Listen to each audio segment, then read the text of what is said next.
season. What, if anything, the changes inside the team that I think is causing this sort of slump?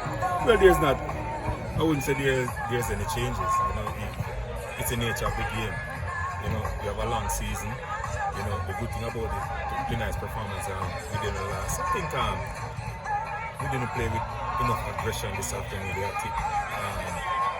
in our attacking third, we didn't create enough scoring opportunity. I think that cost us.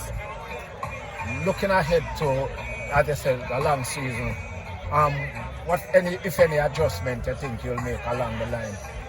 Well, there's not much adjustment. We just signed Bygrave. I think he had something up front, and I think that's what we are lacking, because if you look on Chevante stroke, if Chevante is not scoring, then we need somebody else to put ball in the back of the net, and that was what I'm going for this afternoon. Real chance creation, as I said, there's not a lot of person creating chances. Is that something that you're looking at, maybe you want to correct? Well, yes, definitely. As I said before, we didn't create enough chances, you know, this afternoon. So it's something we have to look at going forward.